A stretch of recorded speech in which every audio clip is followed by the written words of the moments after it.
Hello, good morning, students. Today we will do the 16th chapter of your geography book, which is biodiversity and conservation. You have already learned about the geomorphic processes, particularly weathering and depth of weathering mantle in different climatic zones.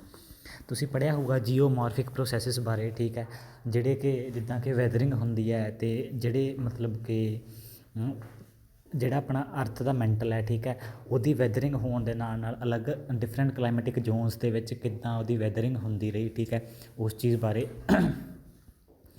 C the figure 6.2 in chapter 6 in order to recapitulate. ਆਪਣਾ book ਦਾ chapter number 6 ਖੋਲ੍ਹ ਕੇ figure 6.2 ਤੁਸੀਂ ਦੇਖ ਸਕਦੇ ਹੋ, ਯਾਦ ਆ ਜਾਊਗਾ ਤੁਹਾਨੂੰ, ਠੀਕ ਹੈ, ਕਿ ਕਿੱਦਾਂ ਵੈਦਰਿੰਗ ਹੁੰਦੀ ਹੈ, ਕਿੱਦਾਂ ਮੈਂਟਲ ਜਿਹੜਾ ਮਟੀਰੀਅਲ ਹੁੰਦਾ ਅਰਥ ਦਾ ਉਹ ਕਿਸ ਤਰੀਕੇ ਨਾਲ ਵੈਦਰ ਹੁੰਦਾ।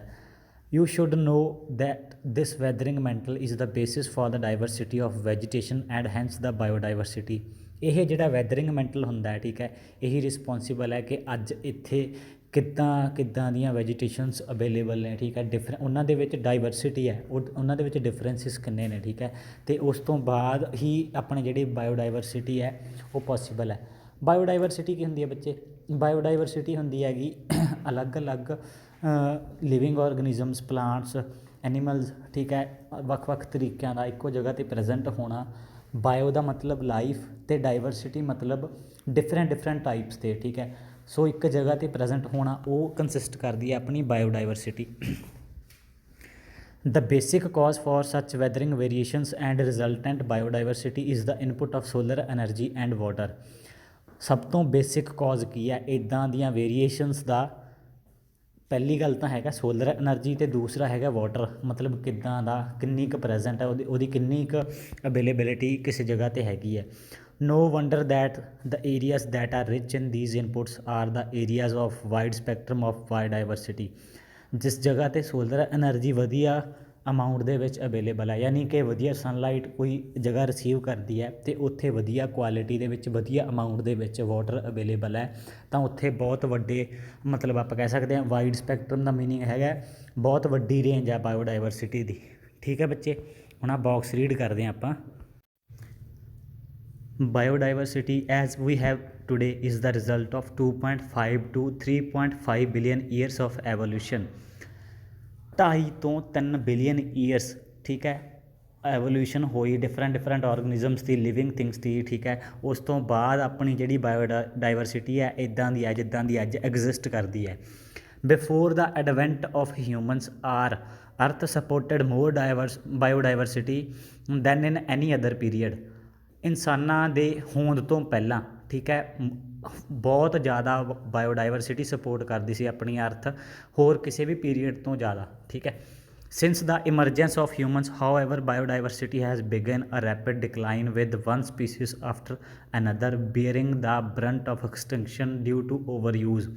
ਇਨਸਾਨਾਂ ਦੇ ਆਉਣ ਤੋਂ ਬਾਅਦ, ਇਨਸਾਨਾਂ ਦੀ ਹੋਂਦ ਤੋਂ ਬਾਅਦ ਕੀ ਹੋਇਆ, ਜਿਹੜੀਆਂ ਡਿਫਰੈਂਟ ਸਪੀਸੀਜ਼ ਸੀਗੀਆਂ ਬਾਇਓਡਾਈਵਰਸਿਟੀ ਦੇ ਵਿੱਚ, ਮਤਲਬ ਕਹਿ ਲਓ ਡਿਕਲਾਈਨ ਆਇਆ, ਠੀਕ ਹੈ, ਸਪੀਸੀਜ਼ ਜਿਹੜੀਆਂ ਨੇ ਐਕਸਟਿੰਕਟ ਹੁੰਦੀਆਂ ਗਈਆਂ, ਪ੍ਰਜਾਤੀਆਂ ਅਲੱਗ-ਅਲੱਗ, ਠੀਕ ਹੈ। ਕਾਰਨ ਕੀ ਸੀ ਉਹਨਾਂ ਦਾ ਕਾਰਨ ਸੀਗਾ ਬੱਚੇ ਓਵਰ ਯੂਜ਼, ਅਲੱਗ-ਅਲੱਗ ਰਿਸੋਰਸਿਸ ਦਾ, ਅਲੱਗ-ਅਲੱਗ ਆਪਣੇ ਕੋਲ ਜੋ ਵੀ ਨੈਚੁਰਲ ਰਿਸੋਰਸਿਸ ਅਵੇਲੇਬਲ ਸੀ ਆਪਾਂ ਉਹਨਾਂ ਦਾ ਓਵਰ ਯੂਜ਼ ਕਰਦੇ ਗਏ, ਅਤੇ ਜਿਹੜੀਆਂ ਸਪੀਸੀਜ਼ ਉਹਨਾਂ ਰਿਸੋਰਸਿਸ ਦੇ ਉੱਤੇ ਡਿਪੈਂਡ ਕਰਦੀਆਂ ਸੀ ਉਹ ਐਕਸਟਿੰਕਟ ਹੁੰਦੀਆਂ ਗਈਆਂ। The number of species globally vary from 2 million to 100 million। ਕਿੰਨੀਆਂ ਵੇਰੀ ਗਲੋਬਲੀ ਤੌਰ 'ਤੇ, ਠੀਕ ਹੈ, ਪੂਰੇ ਓਵਰਆਲ ਆਫ ਦਾ ਵਰਲਡ ਕਿੰਨੀਆਂ ਸਪੀਸੀਜ਼ ਵੇਰੀ ਕਰਦੀਆਂ? 2 ਮਿਲੀਅਨ ਤੋਂ ਲੈ ਕੇ 100 ਮਿਲੀਅਨ ਤੱਕ ਸਪੀਸੀਜ਼ ਹੈਗੀਆਂ ਨੇ ਆਪਣੇ। With 10 million being the best estimate. 10 million ਮਤਲਬ ਆਪਾਂ ਇਹਨੂੰ ਪ੍ਰੋਪਰ ਨੰਬਰ ਮੰਨ ਸਕਦੇ ਹਾਂ, ਠੀਕ ਹੈ। New species are regularly discovered, most of which are yet to be classified. An estimate states that about 40% of the freshwater fishes from South America are not classified yet। ਨਵੀਆਂ species daily ਆਪਾਂ ਨੂੰ ਮਤਲਬ ਕਿ discover ਹੁੰਦੀਆਂ ਨੇ, ਠੀਕ ਹੈ, ਆਪਾਂ ਨੂੰ ਪਤਾ ਲੱਗਦੀਆਂ ਨੇ ਵੀ ਹਾਂ ਇੱਕ ਨਵੀਂ ਸਪੀਸੀਜ਼ ਹੈ ਜਿਨ੍ਹਾਂ ਨੂੰ ਹਾਲੇ ਤੱਕ ਕਿਸੇ ਵੀ ਕੈਟੇਗਰੀ ਦੇ ਵਿੱਚ ਕਲਾਸੀਫਾਈ ਨਹੀਂ ਕੀਤਾ ਗਿਆ। ਇੱਕ ਐਸਟੀਮੇਟ ਦੱਸਦਾ ਕਿ 40% ਜਿਹੜੀਆਂ ਫਰੈਸ਼ ਵਾਟਰ ਜਿਹੜੀਆਂ ਫਿਸ਼ਿਸ ਨੇ ਜਿਹੜੀਆਂ ਕਿ ਸਾਊਥ ਅਮਰੀਕਾ ਦੇ ਵਿੱਚ ਨੇ ਉਹਨਾਂ ਨੂੰ ਹਾਲੇ ਤੱਕ ਕਿਸੇ ਵੀ ਕੈਟੇਗਰੀ ਦੇ ਵਿੱਚ ਕਲਾਸੀਫਾਈ ਨਹੀਂ ਕੀਤਾ ਗਿਆ। ਸੋ ਤੁਸੀਂ ਆਪ ਹੀ ਅੰਦਾਜ਼ਾ ਲਾ ਸਕਦੇ ਹੋ ਕਿ ਇੱਥੇ ਕਿੰਨੀਆਂ ਜ਼ਿਆਦਾ ਸਪੀਸੀਜ਼ ਨੇ ਆਪਣੀ ਅਰਥ ਦੇ ਉੱਤੇ। Tropical forests are very rich in biodiversity. Tropical forest ਕਿਹੜੇ ਹੋ ਗਏ ਬੱਚੇ? ਜਿਹੜੇ ਟ੍ਰੋਪਿਕ ਏਰੀਆਜ਼ ਦੇ ਵਿੱਚ ਨੇ, ਠੀਕ ਹੈ, ਉਹਨਾਂ ਦੇ ਵਿੱਚ ਕੀ ਹੈਗਾ ਸੌਰੀ, ਉਹਨਾਂ ਦੇ ਵਿੱਚ ਬਹੁਤ ਜ਼ਿਆਦਾ ਵੱਡੀ ਰੇਂਜ ਹੈ ਬਾਇਓਡਾਇਵਰਸਿਟੀ ਦੀ, ਬਹੁਤ ਜ਼ਿਆਦਾ ਸਪੀਸੀਜ਼ ਮਤਲਬ ਕਿ ਹੈਗੀਆਂ ਨੇ, ਅਤੇ ਉਹਨਾਂ ਦੀ ਵੇਰੀਏਸ਼ਨਸ ਬਹੁਤ ਜ਼ਿਆਦਾ ਵੱਡੀ ਰੇਂਜ ਦੇ ਵਿੱਚ ਅਵੇਲੇਬਲ ਹੈ। Biodiversity is a system in constant evolution from a viewpoint of species as well as from viewpoint of an individual organism। Biodiversity the definition ਦੇਖ ਲਓ ਕੀ ਹੁੰਦਾ ਹੈ। ਇੱਕ ਸਿਸਟਮ ਹੈ, ਠੀਕ ਹੈ, ਜਿਹੜਾ ਹਰ ਰੋਜ਼ ਵਿਕਾਸ ਹੋ ਰਿਹਾ। ਐਵੋਲਿਊਸ਼ਨ ਦਾ ਮਤਲਬ ਵਿਕਾਸ ਕਹਿ ਸਕਦੇ ਹੋ, ਠੀਕ ਹੈ, ਮਤਲਬ ਕਿ ਫਰਦਰ ਸਪੀਸੀਜ਼ ਇਨਕਰੀਜ਼ ਹੋ ਰਹੀਆਂ ਨੇ, ਅਤੇ ਉਹਨਾਂ ਦਾ ਅੱਗੇ ਰੀਪਰੋਡਕਸ਼ਨ ਦੇ ਕਾਰਨ ਕਹਿ ਲਓ, ਬਰੀਡਿੰਗ ਦੇ ਕਾਰਨ ਕਹਿ ਲਓ, ਹੋਰ ਅੱਗੇ ਜ਼ਿਆਦਾ ਐਵੋਲਿਊਸ਼ਨ ਹੋ ਰਹੀ ਹੈ from a viewpoint of species as well as from viewpoint of an individual organism। ਇੱਕ ਪ੍ਰਜਾਤੀ ਵੀ ਅੱਗੇ ਵੱਧ ਰਹੀ ਹੈ, ਇੱਕ ਮਤਲਬ ਡਿਫਰੈਂਟ ਸਪੀਸੀਜ਼ ਦੀ ਐਵੋਲਿਊਸ਼ਨ ਹੋ ਰਹੀ ਹੈ, ਅਤੇ ਇੱਕ ਇੰਡੀਵਿਜੂਅਲ ਔਰਗਨਿਜ਼ਮ ਵੀ ਐਵੋਲਿਊਸ਼ਨ ਕਰ ਰਿਹਾ, ਠੀਕ ਹੈ, ਮਤਲਬ ਉਹਨਾਂ ਦੀ ਵੀ ਪਾਪੂਲੇਸ਼ਨ ਹੈ ਜਿਹੜੀ ਇਨਕਰੀਜ਼ ਹੋ ਰਹੀ ਹੈ। The average half-life of a species is estimated at between 1 and 4 million years, and 99% of these species that have ever lived on the earth are totally extinct। ਇੱਕ ਐਵਰੇਜ ਮਤਲਬ ਹਾਫ ਲਾਈਫ ਕੀ ਹੈ ਇੱਕ ਪ੍ਰਜਾਤੀ ਦੀ, 1 ਤੋਂ ਲੈ ਕੇ 4 ਮਿਲੀਅਨ ਈਅਰਸ ਤੱਕ ਉਹਦੀ ਉਮਰ ਮੰਨੀ ਜਾਂਦੀ ਹੈ, ਅਤੇ 99%, ਠੀਕ ਹੈ, ਯਾਨੀ ਕਿ ਜਿੰਨੀਆਂ ਸਿਰਫ 1% ਸਪੀਸੀਜ਼ ਹੀ ਸਰਵਾਈਵ ਕਰਦੀਆਂ ਨੇ ਜ਼ਿਆਦਾ ਸਮੇਂ ਲਈ, ਐਂ ਕਹਿ ਲਓ, ਠੀਕ ਹੈ, ਮਤਲਬ ਕਿ 99% ਜਿਹੜੀਆਂ ਸਪੀਸੀਜ਼ ਨੇ ਉਹ ਬਿਲਕੁਲ ਐਕਸਟਿੰਕਟ ਹੋ ਚੁੱਕੀਆਂ ਨੇ ਆਪਣੀ ਅਰਥ ਦੇ ਉੱਤੋਂ। Biodiversity is not found evenly on earth, ਮਤਲਬ ਕਿ ਹਰ ਇੱਕ ਜਗ੍ਹਾ 'ਤੇ ਪ੍ਰੋਪਰ ਇਹ ਨਹੀਂ ਕਹਿ ਸਕਦੇ ਵੀ ਜੇ ਆਪਾਂ ਇੰਡੀਆ ਦੇ ਵਿੱਚ ਜਿੰਨੀ ਬਾਇਓਡਾਇਵਰਸਿਟੀ ਹੈ, ਜਿੰਨੀਆਂ ਸਪੀਸੀਜ਼, ਜਿੰਨੀਆਂ ਵੈਰਾਈਟੀ ਹੈ, ਠੀਕ ਹੈ, ਔਰਗਨਿਜ਼ਮਸ ਦੀ, ਜਿੰਨੀਆਂ ਸਪੀਸੀਜ਼ ਦੀ, ਓਨੀ ਕਿਸੇ ਹੋਰ ਕੰਟਰੀ ਦੇ ਵਿੱਚ ਹੋਊਗੀ। ਮਤਲਬ ਸਾਰੇ ਕਿਤੇ ਬਰਾਬਰ ਨਹੀਂ ਹੈਗੀ। ਈਵਨਲੀ ਦਾ ਮਤਲਬ ਇਹ ਹੈ ਕਿ ਡਿਫਰੈਂਟ ਅਮਾਊਂਟ ਦੇ ਵਿੱਚ ਡਿਫਰੈਂਟ ਸਪੀਸੀਜ਼ ਅਵੇਲੇਬਲ ਹੋਣਗੀਆਂ ਹਰ ਇੱਕ ਜਗ੍ਹਾ 'ਤੇ। ਉਹ ਡਿਪੈਂਡ ਕਰਦਾ, ਆਪਾਂ ਪਹਿਲਾਂ ਫੈਕਟਰਸ ਪੜ੍ਹੇ ਨੇ ਕਿ ਉਸ ਜਗ੍ਹਾ 'ਤੇ ਵਾਟਰ ਦੀ ਕੁਆਲਿਟੀ ਕਿੱਦਾਂ ਦੀ ਹੈ, ਅਤੇ ਸੋਲਰ ਐਨਰਜੀ ਯਾਨੀ ਕਿ ਸਨਲਾਈਟ ਕਿੱਦਾਂ ਦੀ ਰਿਸੀਵ ਹੁੰਦੀ ਹੈ, ਕਿੰਨਾ ਕੁ ਮਤਲਬ ਕਿੰਨੀ ਰਿਸੀਵ ਹੁੰਦੀ ਹੈ ਦਿਨ ਦੇ ਵਿੱਚ, ਠੀਕ ਹੈ ਵੀ sorry. It is consistently richer in the tropics area ਕਿਹੜਾ ਹੁੰਦਾ ਬੱਚੇ? ਟ੍ਰੋਪਿਕ ਆਫ ਕੈਂਸਰ ਅਤੇ ਕੈਪਰੀਕੋਰਨ ਵਾਲਾ, ਠੀਕ ਹੈ, ਇਕੁਏਟਰ ਤੋਂ ਥੋੜ੍ਹਾ ਜਿਹਾ ਮਤਲਬ ਉਹਦੇ ਵਿੱਚ ਵਿਚਾਲੇ ਵਾਲਾ। As one approaches the polar regions, one finds larger populations of fewer and fewer species। ਹੁਣ ਦੇਖੋ, ਜਿਵੇਂ ਆਪਾਂ ਟ੍ਰੋਪਿਕਸ ਵਾਲਾ ਏਰੀਆ ਜਿਹੜਾ ਟ੍ਰੋਪਿਕ ਆਫ ਕੈਂਸਰ ਤੋਂ ਮਤਲਬ ਟ੍ਰੋਪਿਕ ਆਫ ਕੈਂਸਰ ਤੋਂ ਆਪਾਂ ਪੋਲ ਵਾਲੀ ਸਾਈਡ ਆਉਂਦੇ ਹਾਂ, ਜਾਂ ਟ੍ਰੋਪਿਕ ਆਫ ਕੈਪਰੀਕੋਰਨ ਤੋਂ ਆਪਾਂ ਨੀਚੇ ਵਾਲੇ ਪੋਲ ਸਾਈਡ ਤੱਕ ਜਾਂਦੇ ਹਾਂ, ਠੀਕ ਹੈ। ਉਹਦੇ ਵਿੱਚ ਕੀ ਹੁੰਦਾ ਹੈਗਾ, ਆਪਾਂ ਨੂੰ ਕੁਛ ਕੁ ਸਪੀਸੀਜ਼ ਮਿਲਣਗੀਆਂ, ਬਹੁਤ ਗਿਣਤੀ ਦੀਆਂ ਪ੍ਰਜਾਤੀਆਂ ਹੋਣਗੀਆਂ, ਪਰ ਉਹਨਾਂ ਦੀ ਪਾਪੂਲੇਸ਼ਨ ਬਹੁਤ ਜ਼ਿਆਦਾ ਹੁੰਦੀ ਹੈ। ਸਪੀਸੀਜ਼ ਘੱਟ ਹੁੰਦੀਆਂ ਨੇ ਪਰ ਉਹਨਾਂ ਦੀ ਪਾਪੂਲੇਸ਼ਨ ਦੀ ਗਿਣਤੀ ਵੱਧ ਹੁੰਦੀ ਹੈ, ਠੀਕ ਹੈ ਵੀ, ਜਿੱਦਾਂ ਕਿ ਪੈਂਗੁਇਨਸ ਵਗੈਰਾ ਹੁੰਦੇ ਨੇ, ਠੀਕ ਹੈ। ਅੱਛਾ, biodiversity itself is a combination of 2 words, bio means life and diversity means variety.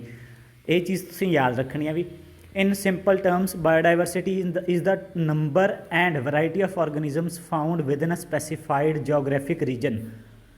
Simple terms ਦੇ ਵਿੱਚ ਜੇ ਆਪਾਂ ਗੱਲ ਕਰੀਏ, ਬਾਇਓਡਾਇਵਰਸਿਟੀ ਕੀ ਹੈ, ਇੱਕ ਨੰਬਰ ਹੈ, ਅਤੇ ਉਸ ਨੰਬਰ ਮਤਲਬ ਕਿ ਮੰਨ ਲਓ ਕਹਿ ਲਓ ਵੀ ਇਨਸਾਨ ਇੱਕ ਪਿੰਡ ਦੀ ਆਪਾਂ ਗੱਲ ਕਰੀਏ ਤਾਂ ਉੱਥੇ ਆਪਾਂ ਗਿਣਤੀ ਕਰੀਏ ਕਿ ਉੱਥੇ ਇਨਸਾਨ ਇੰਨੇ ਰਹਿੰਦੇ ਨੇ, ਉੱਥੇ ਮਤਲਬ ਕਿ ਬਫੈਲੋਜ਼ ਇੰਨੀਆਂ ਨੇ, ਠੀਕ ਹੈ, ਔਕਸ ਇੰਨੇ ਨੇ, ਉੱਥੇ ਪਲਾਂਟਸ ਕਿਸੇ ਪਾਰਟੀਕੂਲਰ ਸਪੀਸੀਜ਼ ਦੇ ਪਾਰਟੀਕੂਲਰ ਵੈਰਾਈਟੀ ਦੇ ਇੰਨੇ ਪਲਾਂਟਸ ਨੇ, ਕਿਸੇ ਦੂਸਰੀ, ਮਤਲਬ ਇਹ ਸਾਰਾ ਕੀ ਹੈ ਇਨਕਲੂਡ ਕਰਦਾ ਆਪਣੀ ਬਾਇਓਡਾਇਵਰਸਿਟੀ, ਇੱਕ ਪਿੰਡ ਦੀ ਕਹਿ ਲਓ, ਠੀਕ ਹੈ।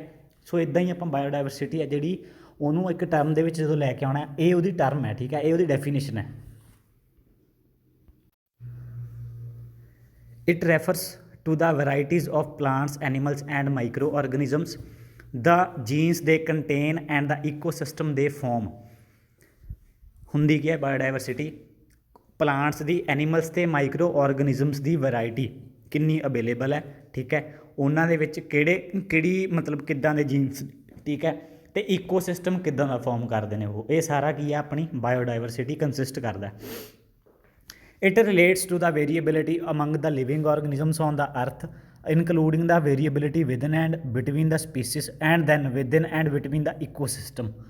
ਇਹਦਾ ਮੀਨਿੰਗ ਕੀ ਹੈ ਵੀ ਇਹ ਚੀਜ਼ ਇੰਪੋਰਟੈਂਟ ਹੈ ਜ਼ਿਆਦਾ, ਠੀਕ ਹੈ। ਵੇਰੀਏਬਿਲਿਟੀ among living organisms on the ਅਰਥ, ਕਿੱਦਾਂ ਦੇ ਲਿਵਿੰਗ ਔਰਗਨਿਜ਼ਮਸ ਰਹਿੰਦੇ ਨੇ ਅਲੱਗ ਅਲੱਗ ਟਾਈਪਸ ਦੇ ਉਹਨਾਂ ਦੀ ਵੇਰੀਏਬਿਲਿਟੀ ਕਿੰਨੀ ਹੈ। ਵੇਰੀਏਬਿਲਿਟੀ ਮਤਲਬ ਕਿੰਨੀਆਂ ਟਾਈਪਸ ਦੇ ਰਹਿੰਦੇ ਨੇ, ਠੀਕ ਹੈ, ਕਿਹੜੀ ਕਿਹੜੀ ਡਿਫਰੈਂਟ ਟਾਈਪਸ ਹੈਗੀ ਆ ਆਪਣੀ, ਠੀਕ ਹੈ।